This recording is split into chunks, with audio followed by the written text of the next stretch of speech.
पूज्याय राघवेन्द्राय सत्यधर्मरताय च। ಎಸ್ ಅಮ್ಮ, ಇವಾಗ ಮಾತಾಡಬೇಕಾದ್ರೆ ಶ್ರೀ ಗುರು ರಾಘವೇಂದ್ರ ರಾಯರು ಮತ್ತು ಲಕ್ಷ್ಮೀ ನರಸಿಂಹ ದೇವರಿಗಿರುವಂತಹ ಒಂದು ವಿಶೇಷತೆ ಏನು ಅನ್ನೋದನ್ನು ನಮ್ಗೆ ಇವತ್ತು ತಿಳಿಸ್ಕೊಡಿ. ಖಂಡಿತ. ನೋಡಿ, ಲಕ್ಷ್ಮೀ ನರಸಿಂಹ ಸ್ವಾಮಿಗೂ ರಾಘವೇಂದ್ರ ಸ್ವಾಮಿಗಿರ ಅಂತ ನಂಟು ಏನು ಅಂತಂದರೆ, ಆ ಭಗವಂತನಿಗೆ ಮನೆ ದೇವರಾಗೂ ಸಹ ಪೂಜೆ ಮಾಡ್ತಾ ಇದ್ದಾರೆ. ನೋಡಿ, ರಾಘವೇಂದ್ರ ಸ್ವಾಮಿಗೆ ಭಕ್ತರುಗಳಲ್ಲಿ ತುಂಬಾ ಇಷ್ಟ ಏನಾಗುತ್ತೆ ಅಂತಂದರೆ, ರಾಯರನ್ನ ಭಕ್ತರಿಗೆ ತುಂಬ ಇಷ್ಟ, ಭಕ್ತರನ್ನ ನೋಡಿದ್ರೆ ರಾಯರಿಗೂ ತುಂಬ ಇಷ್ಟ. ಯಾಕೆ ಅಂತ ಅಂದರೆ, ಮನೆ ದೇವ್ರ ಮೇಲೆ ಅಷ್ಟೊಂದು ಪ್ರೀತಿ ವಿಶ್ವಾಸ ಇಟ್ಕೊಂಡಿರ್ತಾರೆ, ಭಕ್ತಿ ಇಟ್ಕೊಂಡಿರ್ತಾರೆ.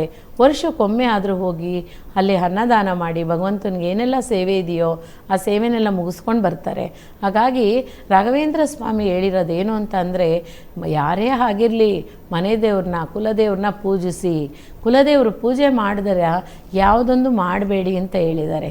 ಹಾಗಾಗಿ ಮನೆ ದೇವ್ರನ್ನ ಪೂಜೆ ಮಾಡುವಾಗ ನಮ್ಮ ಮನಸ್ಸಲ್ಲಿರೋಂಥ ದೇವ್ರನ್ನೇ ಪ್ರೀತಿ ಮಾಡಿದ್ದಷ್ಟೇ ಅರ್ಥ.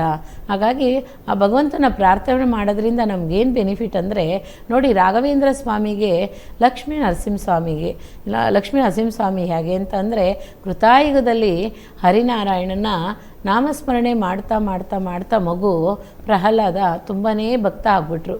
ಆಗ ಆ ಹಿರಣ್ಯಕಶಿಪನ ಏನಾದರೂ ಮಾಡಿ ಅವ್ರನ್ನ ಇದು ಮಾಡಬೇಕು ಅಂತ ಹೇಳಿ ಧ್ಯಾನ ಮಾಡ್ತಾ ಮಾಡ್ತಾ ಮಾಡ್ತಾ ಆಲ್ರೆಡಿ ಕೃತಾಯುಗಕ್ಕಿಂತ ಮುಂಚೆನೇ ಭಗವಂತ ವೈಕುಂಠದಲ್ಲಿ ನಾರಾಯಣನ ಪೂಜೆ ಮಾಡಿ ಬಂದಿರ್ತಾರೆ ರಾಘವೇಂದ್ರ ಸ್ವಾಮಿ. ಹಾಗಾಗಿ ಆಗ ಶಂಕುಕರ್ಣನಾಗಿರ್ತಾರೆ. ಕೃತಾಯುಗದಲ್ಲಿ ಮತ್ತೆ ಬರ್ತಾರೆ ಅವತಾರ ಮಾಡಿಕೊಂಡು.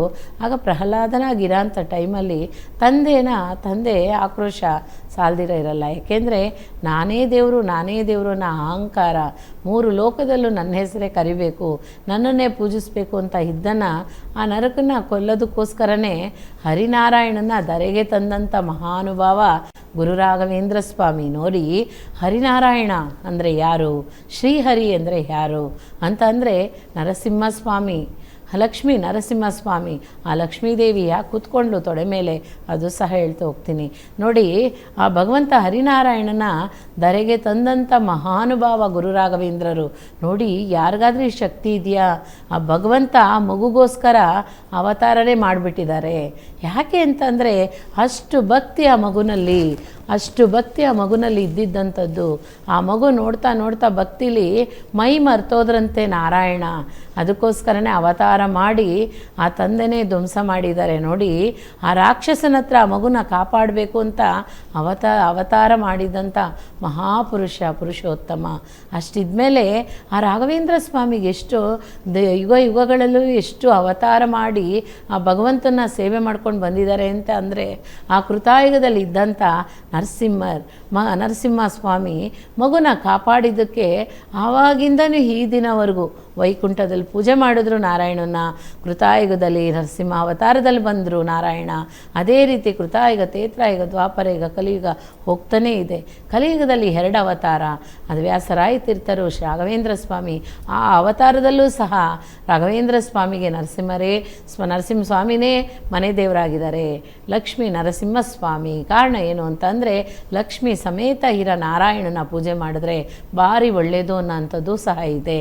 ಆ ನರಸಿಂಹಸ್ವಾಮಿಗೆ ಬಂದಂಥ ತುಂಬಾ ಶಕ್ತಿ ಆದಂಥ ಆ ಭಗವಂತನ ಶಾಂತಿ ಮಾಡೋಕ್ಕೋಸ್ಕರನೇ ಆ ಲಕ್ಷ್ಮೀದೇವಿ ಹೋಗಿ ತೊಡೆ ಮೇಲೆ ಕೂತ್ಕೊಂಡ್ರಂತೆ. ಹಾಗಾಗಿ ಆ ಕೂತ್ಕೊಂಡಿದ್ದ ತಕ್ಷಣವೇ ಆ ಶಾಂತತೆ ಬಂದು ಸ್ವಾಮಿ ಲಕ್ಷ್ಮೀ ನರಸಿಂಹರಾಗಿ ಅವತಾರ ಮಾಡಿದ್ದಾರೆ. ನೋಡಿ, ಅವ್ರನ್ನ ಪೂಜಿಸ್ತಾ ಮಗುಗೆ ತುಂಬಾ ಎಲ್ಲ ಏನು ಬೇಕೋ ಎಲ್ಲ ಸಿಕ್ಬಿಟ್ಟಿದೆ. ಅವರೇ ಮಗುವಾಗಿ ತನ್ನ ಕೈಯಿಂದ ತಬ್ಕೊಂಡು ನರಸಿಂಹಸ್ವಾಮಿ ಆ ಮಗುಗೆ ಊಟ ಸಹ ಮಾಡಿಸಿದ್ದಾರೆ, ಹಾಲನ್ನು ಸಹ ಕುಡಿಸಿದ್ದಾರೆ. ಅಷ್ಟು ಆ ಮಗು ಮುದ್ದತೆಯಿಂದ ಆ ಮಗು ಬೆಳೆದಿದ್ದು ಯಾರ ಹತ್ರ? ಲಕ್ಷ್ಮೀ ನರಸಿಂಹರ ಹತ್ರ, ನರಸಿಂಹಸ್ವಾಮಿ ಹತ್ರ. ಹಾಗಾಗಿ ನರಸಿಂಹಸ್ವಾಮಿಗೆ ಎಷ್ಟು ಶಕ್ತಿ ಇದೆ ನೋಡಿ. ಹಾಗಾಗಿ ಆ ಒಂದು ಇದರಿಂದ ಯುಗದಿಂದ ಬಂದಿರೋದ್ರಿಂದ ಈಗೂ ಸಹ ಕಲಿಯುಗದಲ್ಲಿ ಲಕ್ಷ್ಮೀ ನರಸಿಂಹಸ್ವಾಮಿನ ರಾಘವೇಂದ್ರ ಸ್ವಾಮಿ ತನ್ನ ಮನೆ ದೇವರಾಗಿ ಕುಲದೈವವಾಗಿ ಈ ದಿನವರೆಗೂ ಪೂಜೆ ಮಾಡ್ತಾನೆ ಬಂದಿದ್ದಾರೆ. ಈಗಲೂ ಸಹ ಮಂತ್ರಾಲಯದಲ್ಲಿ ಲಕ್ಷ್ಮೀ ನರಸಿಂಹಸ್ವಾಮಿ ಅಂದ್ರೇ ಸಾಕು, ಅದಕ್ಕೆ ಅಪಾರವಾಗಿದ್ದಂಥ ಪೂಜೆನೂ ಮಾಡ್ತಾರೆ. ಭಕ್ತಿಯಿಂದ ಪೂಜೆ ಎಲ್ಲನೂ ನಡೀತಾನೇ ಇರುತ್ತೆ. ನರಸಿಂಹ ಜಯಂತಿ ಬರುವಾಗ ತುಂಬಾ ವಿಶೇಷತೆ ಇರುತ್ತೆ. ಹಾಗಾಗಿ ಭಗವಂತ ಏನಕ್ಕೋಸ್ಕರ ಅವತಾರ ಮಾಡಿದ್ರು, ಯಾವ ರೀತಿ ಅವತಾರ ಮಾಡಿದ್ದಾರೆ, ಲಕ್ಷ್ಮೀ ನರಸಿಂಹಸ್ವಾಮಿಗೂ ರಾಯರಿಗಿರಂತ ಬಂದ ಏನು ನೋಡಿ, ಹೋಗಿ ಕೇಳೋ ಅಂಥವ್ರಿಗೆ ಲಕ್ಷ್ಮೀ ಕಟಾಕ್ಷನೂ ಸಹ ಸಿಗುತ್ತಂತೆ ಮಂತ್ರಾಲಯದಲ್ಲಿ. ಅದಕ್ಕೆ ಹೇಳಿದರೆ ಎಲ್ಲ ದೇವತೆಗಳು ಅಲ್ಲಿ ಭಗವಂತನ ಆಶೀರ್ವಾದ ಮಾಡಿದಂಥ ಸ್ಥಳ ನೋಡಿ. ಎಲ್ಲ ಜಾಗಕ್ಕೂ ನಾವು ಹೋಗ್ತೀವಿ ಬರ್ತೀವಿ ಅಷ್ಟೇ, ಆದರೆ ಮಂತ್ರಾಲಯದಲ್ಲಿ ಶಿವಪಾರ್ವತಿ, ಲಕ್ಷ್ಮೀನಾರಾಯಣ, ಲಕ್ಷ್ಮೀ ನರಸಿಂಹ, ಹಾಗೆಯೇ ತಿರುಪತಿ ವೆಂಕಟೇಶ್ವರ ಸ್ವಾಮಿ, ಭೂದೇವಿ, ಶ್ರೀದೇವಿ ಸಮೇತ ಶನೇಶ್ವರ ಸ್ವಾಮಿ, ಎಲ್ಲರೂ, ಸುಬ್ರಹ್ಮಣ್ಯ, ಗಣೇಶ, ಈ ರೀತಿ ಎಲ್ಲ ದೇವತೆಗಳು ಸಹ, ಇಂದ್ರದೇವನೂ ಸಹ ಎಲ್ಲ ಅಲ್ಲಿ ಕೂಡಿ ಆ ಭಗವಂತ ಬೃಂದಾವನ ಪ್ರವೇಶ ಆಗಂಥ ಸಮಯದಲ್ಲಿ ಎಲ್ಲ ದೇವತೆಗಳು ಆಶೀರ್ವಾದ ಮಾಡಿದ್ದಾರೆ. ಹಾಗಾಗಿ ಆ ಭೂಮಿಲೇ ಬಂದು ಎಲ್ಲ ದೇವತೆಗಳು ಬಂದು ನಿಂತಿದ್ದ ಸ್ಥಳಕ್ಕೆ ನಾವು ಹೋಗ್ತೀವಿ ಅಂದರೆ ನಾವೆಷ್ಟು ಪುಣ್ಯಾತ್ಮರಲ್ವೇ. ಆ ಭೂಮಿನ ಪೂಜಿಸ್ತೀವಿ, ಆ ಭೂಮಿಲೇ ಕೂತು, ಬೃಂದಾವನದಲ್ಲಿ ಕೂತು ಆ ಭಗವಂತ ಪ್ರಪಂಚನ ಕಾಪಾಡ್ತಾ ಇರೋಂಥ ಭಗವಂತನ ನಾವು ನಾಮಸ್ಮರಣೆ ಮಾಡೋದ್ರಿಂದ ನಮಗೆಷ್ಟು ಫಲ ಅಲ್ವೇ. ಹಾಗಾಗಿ ಭಗವಂತನ ಆಶೀರ್ವಾದ ಸದಾ ಕಾಲ ಎಲ್ರಿಗೂ ಇರಲಿ ಅಂತ ನಾನು ಸಂಕಲ್ಪ ಮಾಡ್ತೀನಿ. ಎಸ್ ಅಮ್ಮ, ರಾಘವೇಂದ್ರ ರಾಯರ ಬಗ್ಗೆ ಎಷ್ಟು ಕೇಳಿದ್ರೆ ಇನ್ನೂ ಕೇಳ್ತಾನೆ ಇರ್ಬೇಕನ್ಸುತ್ತೆ. ಯಾಕಂದರೆ ನಾವು ಯಾವ ರೀತಿಯಾಗಿ ಒಂದು ಸಂಕಲ್ಪ ಮಾಡ್ಕೋತಿರ್ತೀವಿ, ಕೆಲವೊಬ್ಬರಿಗೆ ಅದು ದರ್ಶನವಾಗಿ ಕೂಡ ದರ್ಶನ ಮಾಡಿದ್ದಾರೆ ರಾಘವೇಂದ್ರ ರಾಯರು ಅನ್ನೋದು ಕೂಡ ಇದೆ. ಸ್ವತಃ ನಿಮ್ಮ ಒಂದು ವಿಚಾರ ತಗೊಂಡ್ರೆ ನೀವು ಸ್ವತಃ ರಾಘವೇಂದ್ರ ರಾಯರು ನಿಮ್ಮನ್ನು ದರ್ಶನ ಕೊಟ್ಟಿರೋದಿದೆ. ಸೊ ಇವಾಗ ಹೇಳಬೇಕಾದ್ರೆ ರಾಘವೇಂದ್ರ ರಾಯರು ಮತ್ತು ನೆನಿಬೇಕಾದ್ರೆ, ಇವಾಗ ಅಂದರೆ ಸ್ಮರಿಸಬೇಕಾದ್ರೆ, ಸೊ ಇವಾಗ ಸಂಕಲ್ಪಗಳನ್ನು ಮಾಡ್ಕೊಳ್ತೀವಿ. ಈಗ ಸಂಕಲ್ಪಗಳನ್ನು ಮಾಡ್ಕೋಬೇಕಾದ್ರೆ ಅದರೇ ಆದಂತಹ ಪಾಲನೆಯನ್ನು ಮಾಡ್ಕೊಂಡು ಹೋಗಬೇಕು, ಈ ರೀತಿಯಾಗಿ ಪಾಲಿಸಬೇಕು ಅಂತ ಹೇಳ್ತಾರೆ. ಸೊ ಇವಾಗ ಮನೆಯಲ್ಲಿ ರಾಘವೇಂದ್ರ ರಾಯರ ಅಂದ್ರೆ ಪೂಜೆಯನ್ನು ಮಾಡಬೇಕಾದ್ರೆ, ಇವಾಗ ಪಂಚಮುಖಿ ಹನುಮಾನ್ ಇವಾಗ ಮನೆಗೆ ಒಂದು ತಗೊಂಡ್ ಬರ್ಬೇಕಾದ್ರೆ ತರಬಾರ್ದ, ಅದನ್ನ ಮನೆಯಲ್ಲಿ ತಂದು ಪೂಜೆ ಮಾಡಬಹುದು. ಖಂಡಿತ ನೋಡಿ, ದೇವ್ರನ್ನ ಪೂಜೆ ಮಾಡೋಕ್ಕೆ ಯಾವ ರೂಲ್ಸು ಇಲ್ಲ, ಯಾವ ರೂಲ್ಸ್ ಆ್ಯಂಡ್ ರೆಗ್ಯುಲೇಷನ್ಸ್ ಏನೂ ಇಲ್ಲ. ನನಗಿಷ್ಟ ಆಗಿದೆ ಆ ಭಗವಂತ, ನಾನು ಪೂಜಿಸ್ತೀನಿ. ಯಾಕೆ ಪೂಜಿಸಿದ್ರೆ ಒಳ್ಳೆಯದು, ಎಷ್ಟು ಭಕ್ತಿ ನಾವು ತೋರಿಸಿದ್ರೆ ಒಳ್ಳೆಯದು, ಇದು ಮಾತ್ರನೇ ಸತ್ಯ. ಇದಕ್ಕೇನು ರೂಲ್ಸ್ ಆ್ಯಂಡ್ ರೆಗ್ಯುಲೇಷನ್ಸ್ ಯಾವುದೂ ಇಲ್ಲ. ಮೂಢನಂಬಿಕೆ ಇಟ್ಕೋಬೇಡಿ. ತರುವಾಗೇನು ನೀವು ಹಣ ಕೊಟ್ಟು ತಂದಿರ್ತೀರ ಭಗವಂತನ ಶಿಲೆ ಆಗಲಿ, ಒಂದು ಫೋಟೋ ಆಗಲಿ, ಚಿಕ್ಕದೊಂದು ಸ್ಟಿಕ್ಕರ್ ಆಗಲಿ, ಯಾವುದೇ ಆಗಿರಲಿ, ಹಣ ಕೊಟ್ಟು ತಾನೇ ತೊಗೊಂಬಂದಿರ್ತೀರ. ಅಂದಮೇಲೆ ಅದಕ್ಕೆ ನೀವು ಕಳಿಸ್ಬಿಟ್ಟು ಏನು ಕೊಡಬೇಕು ಅದನ್ನು ಕಾಣಿಕೆ ಇಟ್ಬಿಟ್ಟು ತಾನೇ ತಂದಿರ್ತೀರ. ಹಾಗಾಗಿ ಯಾವ ತೊಂದರೆನೂ ಇಲ್ಲ. ತಂದ ಮೇಲೆ ಆ ಭಗವಂತನ ಶುದ್ಧ ಮಾಡಬೇಕು. ಯಾವ ರೀತಿ ಶುದ್ಧ ಮಾಡೋ ಅಂಥದ್ದು, ಯಾವುದಾದ್ರೂ ದೇವಸ್ಥಾನದಿಂದ ತಂದಿರೋ ಅಂಥ ತೀರ್ಥ ನೋಡಿ, ತುಂಗಭದ್ರಾ ರಿವರ್ ತೀರ್ಥ ಆಗಿರಲಿ, ಕಾವೇರಿದಾಗಲಿ, ಕೃಷ್ಣ ಗೋದಾವರಿ ಆಗಿರಲಿ, ಯಾವುದೇ ಆಗಿರಲಿ ತಂದಿದ್ದೀರಾ ಅಂದಮೇಲೆ ಸ್ವಲ್ಪನಾದರೂ ತೀರ್ಥನ ಹಾಕಿ ಪ್ರೋಕ್ಷಣೆ ಮಾಡಿ ಅದನ್ನು ಶುದ್ಧ ಮಾಡೋ ಅಂಥದ್ದು. ತಂದಿರೋ ಅಂಥ ಶಿಲೆ ಆಗಲಿ ಶುದ್ಧ ಮಾಡಿಕೊಂಡ ನಂತರ ನೀವು ಅಭಿಷೇಕ ಮಾಡಬೇಕು ಅನ್ನೋ ಆಸೆ ಪಡೋ ಅಂಥವ್ರು ಖಂಡಿತ ಅಭಿಷೇಕ ಮಾಡಿ, ಹಾಲು ಮೊಸರಲ್ಲಿ, ಆಮೇಲೆ ಜೇನುತುಪ್ಪದಲ್ಲಿ, ತುಪ್ಪದಲ್ಲಿ ಮತ್ತು ಗಂಧ ಅಕ್ಷತೆಯಿಂದ ಎಲ್ಲ ಅರ್ಚನೆ ಮಾಡಿ ನೀವು ಪಂಚಾಮೃತ ಅಭಿಷೇಕ ಮಾಡಿ ಒಳ್ಳೆಯದಾಗುತ್ತೆ. ಯಾವ ಭಗವಂತನಿಗೆ ಯಾವ ಹೂವು ಇಟ್ಟರೆ ಶ್ರೇಷ್ಠ ಅನ್ನೋಂಥದ್ದು ಎಲ್ರಿಗೂ ಗೊತ್ತಿರುತ್ತೆ ಸಾಮಾನ್ಯ. ಯಾವ ದೇವ್ರನ್ನ ನೀವು ಇಷ್ಟಪಡ್ತೀರೋ ಆ ದೇವ್ರಿಗೆ ಯಾವ ಹೂವು ಅನ್ನೋಂಥದ್ದು ತಿಳ್ಕೊಂಡು ಅದರಲ್ಲೇ ನೀವು ಅರ್ಚನೆ ಮಾಡಿದ್ದಾದರೆ ತುಂಬಾ ವಿಶೇಷತೆ. ಅದೇ ರೀತಿ ನೋಡಿ, ಅರ್ಚನೆ ಮಾಡೋ ಅಂಥ ಟೈಮಲ್ಲಿ ನಾರಾಯಣನ ನೀವು ತಂದಿರ್ತೀರ, ಲಕ್ಷ್ಮೀ ನಾರಾಯಣನ ತೊಗೊತೀರ ಅಂದರೆ ಅದಕ್ಕೆ ತುಳಸಿ ಖಂಡಿತ ಇರಲೇಬೇಕು. ಹಯಗ್ರೀವರ ನಾನು ತರ್ತೀನಿ ಅಂದರೆ ಏಲಕ್ಕಿಲೇ ಆ ಮಾಲೆ ಹಾಕಬೇಕು. ಏಲಕ್ಕಿಲೇ ಮಾಲೆ ಪೋಣಿಸಿ ಖಂಡಿತ ಹಾಕಬೇಕು. ಯಾಕೆ ಅಂತ ಅಂದರೆ ಅವ್ರಿಗೆ ಅದು ಶ್ರೇಷ್ಠ. ಹಾಗಾಗಿ ತುಳಸಿ ಮಾಲೆ ಹಾಕಬೇಕು. ಈ ರೀತಿ ಒಂದೊಂದು ವಿಶೇಷತೆ ಇದೆ. ಅದೇ ರೀತಿ ದಕ್ಷಿಣ ಮೂರ್ತಿಗೆ ನಾವು ಹೋಗ್ತೀವಿ ಗುರುವಾರ ದಿವಸ, ಅವ್ರಿಗೆ ಹೋಗ್ತೀವಿ ಅಂತ ಅಂದ್ರೂ ಕಡಲೆಕಾಳಲ್ಲಿ ಮನೆಯಲ್ಲೇ ಊರಿಟ್ಟು ಕಡಲೆಕಾಳಲ್ಲಿ ಮಾಲೆ ಹಾಕ್ಕೊಂಡೋಗಿ ಕೊಡೋದು ತುಂಬ ವಿಶೇಷತೆ ಇರುತ್ತೆ. ಈ ರೀತಿ ಒಂದೊಂದು ದೇವ್ರಿಗೂ ಒಂದೊಂದು ವಿಶೇಷತೆ. ಅಮ್ಮನ ಶಿಲೆ ತೊಗೊತೀರಾ ಅಂತ ಅಂದ್ರೂ ಸಹ ಅಮ್ಮನಲ್ಲೂ ಸಹ ಆ ಶಿಲೆ ತೊಗೊಳ್ಳುವಾಗ ಅಮ್ಮನಿಗೂ ನೀವು ಕಾಣಿಕೆ ಕೊಟ್ಟೇನೆ, ಕಾಣಿಕೆ ಅಂತಲೇ ಹೇಳ್ಬೇಕು. ಅದನ್ನು ಹಣ ಕೊಟ್ಟೆ ನೀವು ತಂದಿರ್ತೀರ.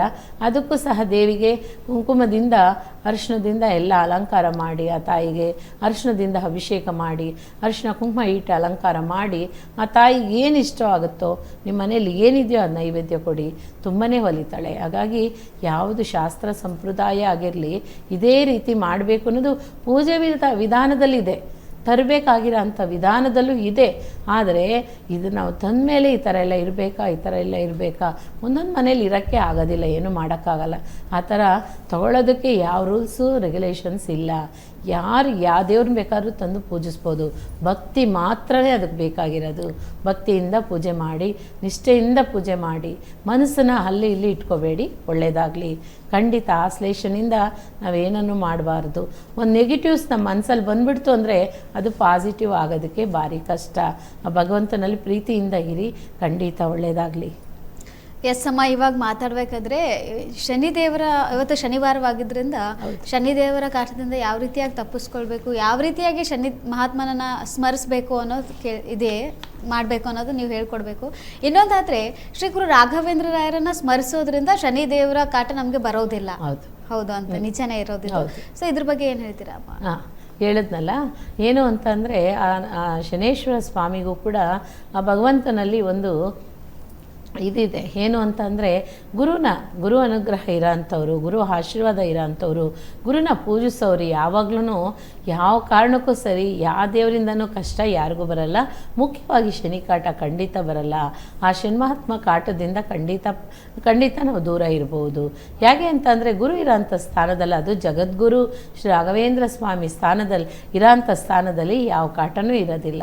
ಧೈರ್ಯವಾಗಿರ್ಬೋದು. ಅದೇ ರೀತಿ ಭಗವಂತನಿಗೆ ಮಾಲೆ ಹಾಕೋರು ಸಹ ಮಾಲೆ ಹಾಕ್ಕೊಂಡು ಹೋಗ್ಬೋದು.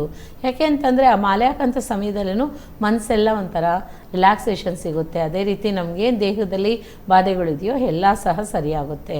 ಹಾಗಾಗಿ ಶನೇಶ್ವರ ಸ್ವಾಮಿಗಿಂತ ನಮಗೆ ಎಲ್ಲ ದೇವರಿಂದನೂ ನಾವು ಶನೇಶ್ವರ ಸ್ವಾಮಿಗೆ ಭಯ ಬೀಳಬೇಕಾ?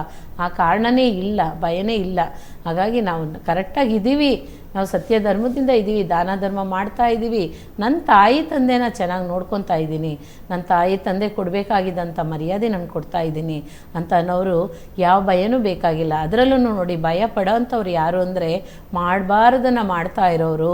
ಅದೇ ರೀತಿ ಎಲ್ಲ ಅಲ್ಲಲ್ಲೇ ಹೋಗಿ ಏನೇನು ಬೇಕೋ ಅನಾಹುತಗಳಲ್ಲಿ ಸಿಗಾಕೊಳ್ಳೋರು. ಅದೇ ರೀತಿ ತಾಯಿ ತಂದೆನ ತಗೊಂಡೋಗಿ ಆಶ್ರಮದಲ್ಲಿ ಬಿಡೋ ಅಂಥವ್ರು, ಅಕ್ಕ ತಂಗಿನ ನೋಯಿಸೋ ಅಂಥವ್ರು, ಅಣ್ಣ ತಮ್ಮನ್ನ ಒಂದು ವ್ಯವಹಾರಗಳಲ್ಲಿ ಹಮಾರಿಸೋಂಥ ಈ ಥರ ಅದರಲ್ಲಿ ಏನಾದರೂ ಇದ್ದರೆ ಮಾತ್ರನೇ ಅವರು ಖಂಡಿತ ಹೆಗ್ಲೇರೇ ಇರ್ತಾರೆ ಆ ಶನೇಶ್ವರ ಸ್ವಾಮಿ.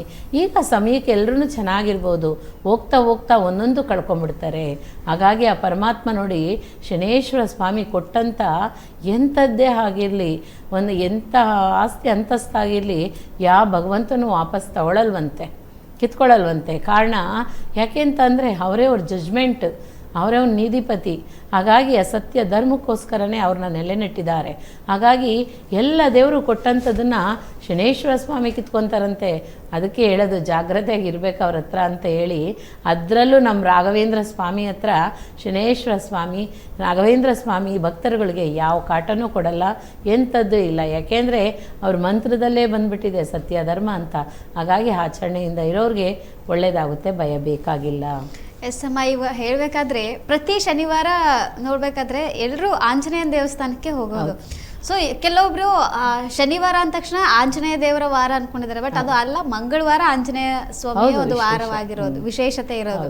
ಸೊ ಇನ್ನೊಂದಾದ್ರೆ ಈಗ ರಾಘವೇಂದ್ರ ರಾಯರು ಮತ್ತೆ ಶನಿ ಮಹಾತ್ಮ ಇತ್ತ ಆಂಜನೇಯ ತುಂಬಾ ಒಂದು ಸರ್ಕಲ್ ಅಲ್ಲಿ ಒಂದು ವಿಶೇಷತೆ ಇದೆ ಅನ್ನೋದಿದೆ. ಈಗ ಎಕ್ಸಾಂಪಲ್ ಹೇಳೋದಾದ್ರೆ ರಾಘವೇಂದ್ರ ರಾಯರನ್ನ ಸ್ಮರಿಸೋದ್ರಿಂದ, ಅವರ ಒಂದು ಧ್ಯಾನವನ್ನ ಮಾಡೋದ್ರಿಂದ, ಅವರನ್ನ ಪೂಜಿಸೋದ್ರಿಂದ ಇತ್ತ ಆಂಜನೇಯ ದೇವರ ಒಂದು ಅನುಗ್ರಹನ ಸಿಗುತ್ತೆ, ಇತ್ತ ಶನಿ ಮಹಾತ್ಮನ ಕಾಟದಿಂದನೂ ನಾವು ತಪ್ಪಿಸ್ಕೋಬಹುದು ಅನ್ನೋದಿದೆ.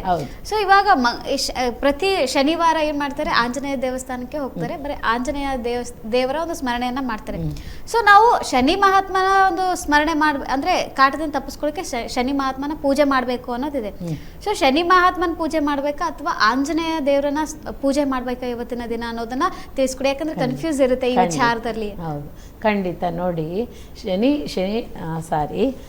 ಶನಿಮಹಾತ್ಮ ಸ್ವಾಮಿಗಾಗಲಿ ಆಂಜನೇಯ ಸ್ವಾಮಿಗಾಗಲಿ, ಅದಾವುದು ಪ್ರಾಣದೇವರು ಅಂತಲೇ ಕರಿಬೇಕು ಅವ್ರನ್ನ, ಆಂಜನೇಯನಿಗಾಗಲಿ, ಇವರಿಬ್ರಿಗೂ ಶನಿಮಹಾತ್ಮ ಸ್ವಾಮಿಗಾಗಲಿ ಆಂಜನೇಯನಿಗಾಗಲಿ ಇಬ್ರಿಗೂ ಒಂದೇ ದಿನ ಯಾಕೆ ಶನಿವಾರ ದಿವಸ ಮಾತ್ರನೇ ನಾವು ಹೋಗ್ತಾ ಇರ್ತೀವಿ ದೇವಸ್ಥಾನಗಳಿಗೆ.